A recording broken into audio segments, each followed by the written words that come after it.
Okay,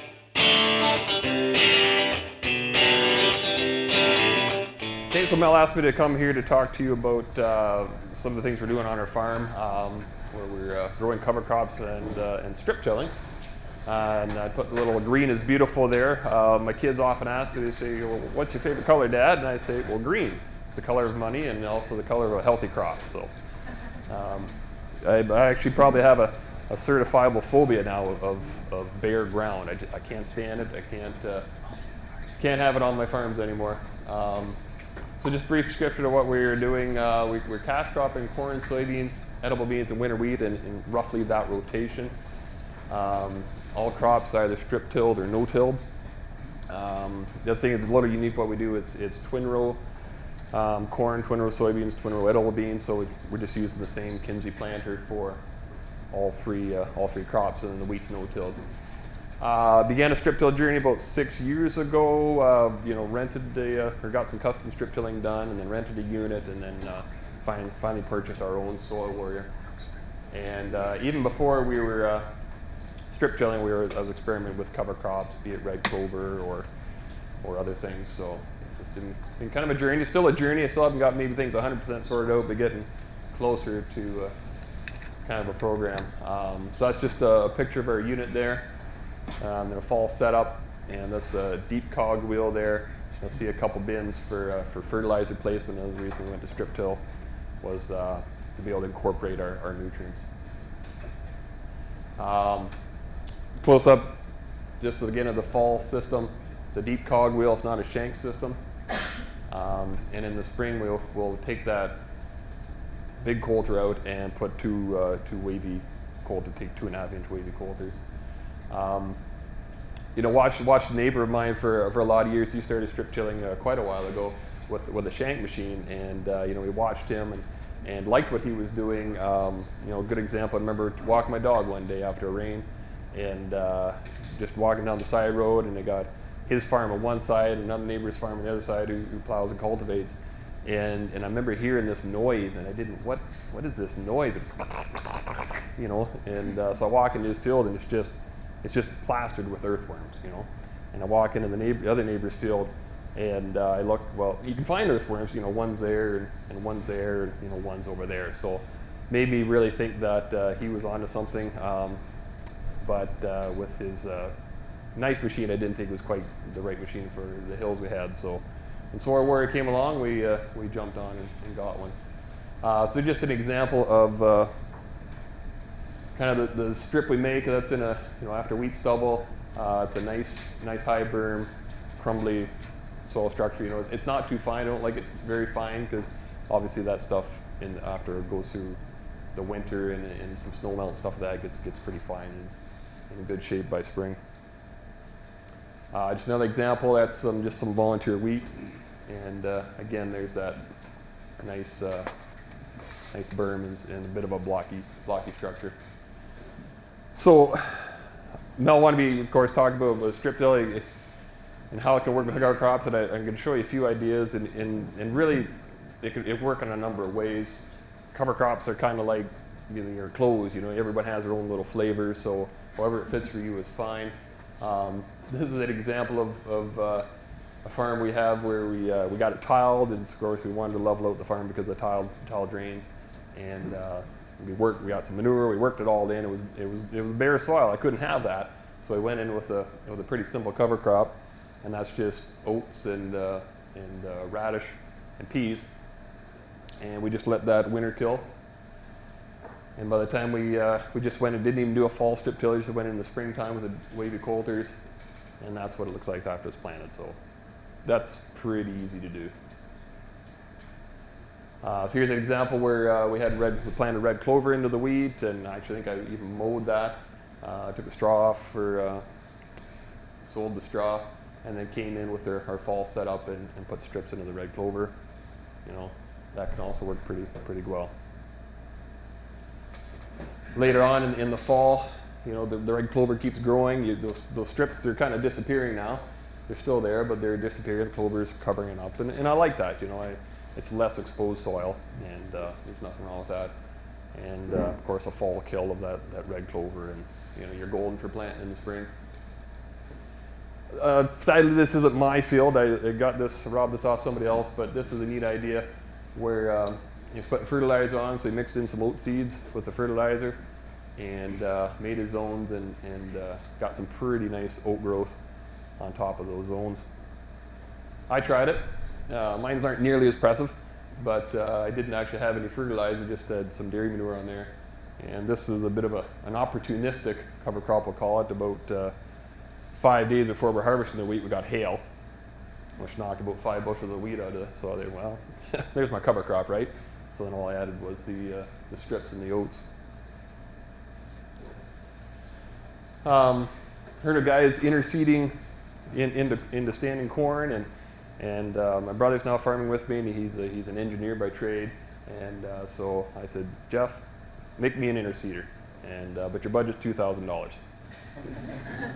Okay. So anyways, we went to the old pit silo. We resurrected the 8-row Conskilled scuffler, and took some teeth off and added the drag chains we tried on the planter once and didn't like. And then when it was able to get this little spinner spreader, and he was able to hook up the electronics to it and stuff, and make it all work. And yeah, and I told him he had to drive it too. So he went and seeded corn. We got 2 fields done this farm, or 2 farms done this year as a kind of a proof of concept idea.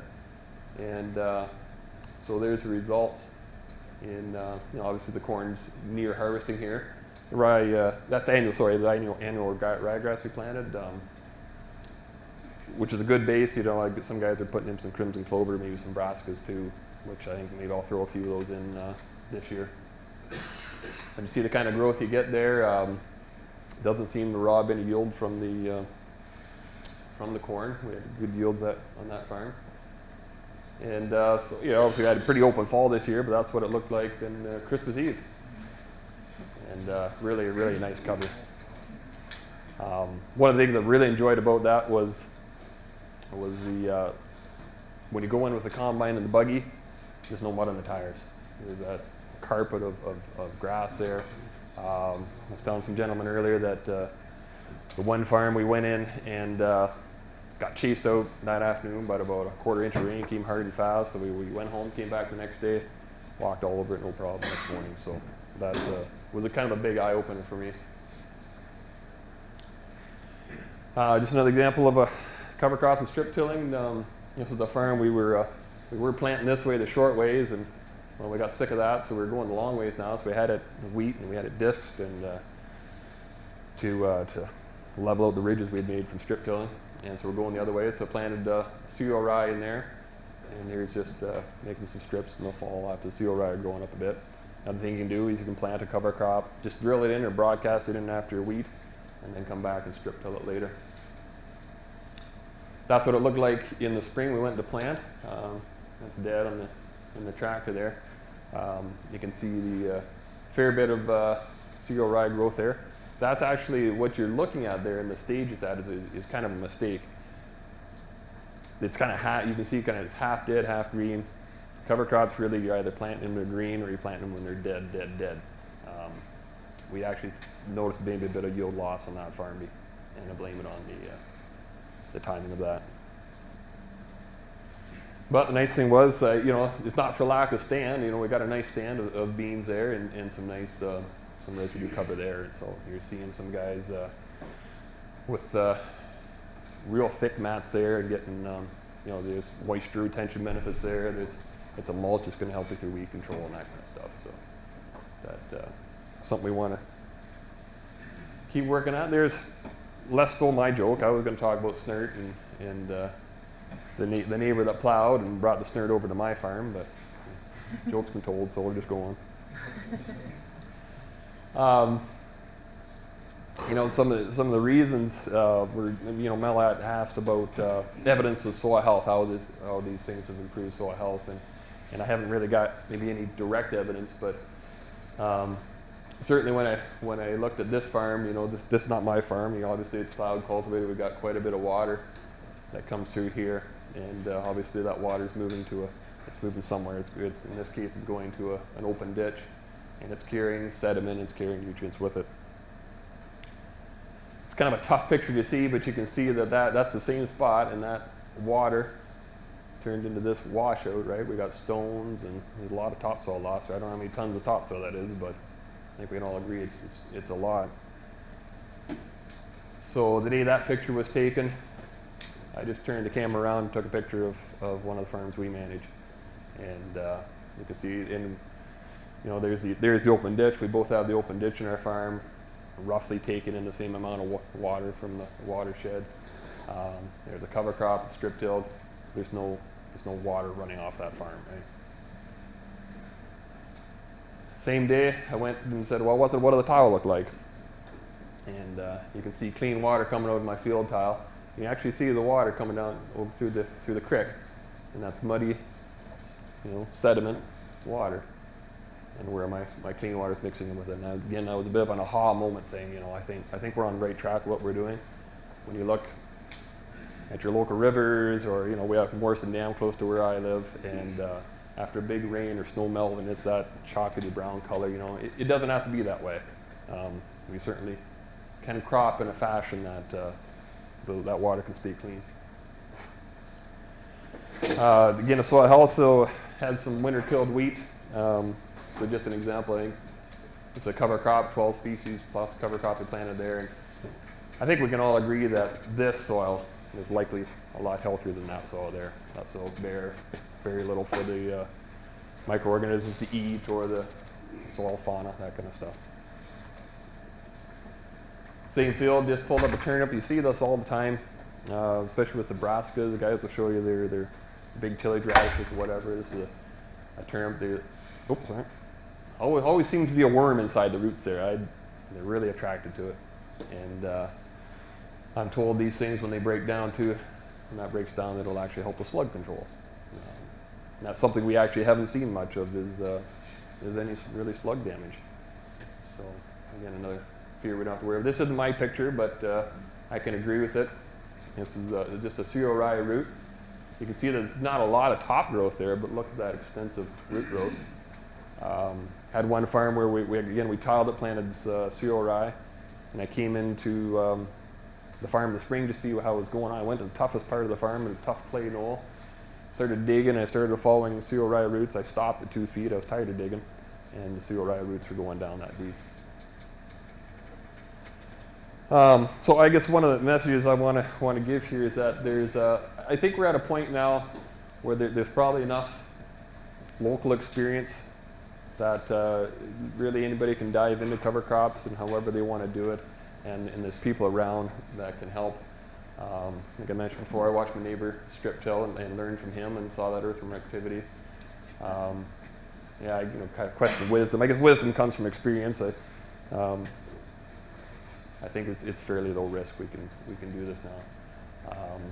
Talk to other farmers, your cover crop seed provider, whoever they are in your area. I believe I have a good one in my area. And don't be afraid to contact me. Some people, I've been accused of being an innovator. I don't agree with that. I'm really just an idea stealer. I read stuff on Twitter and I talk to people and I get ideas and then I try them at home. So I'm not sure I've actually come up with an original idea on my own.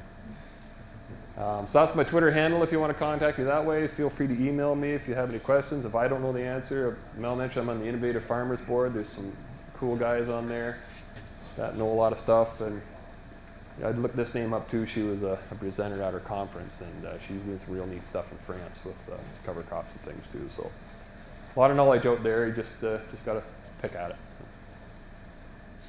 Thank you.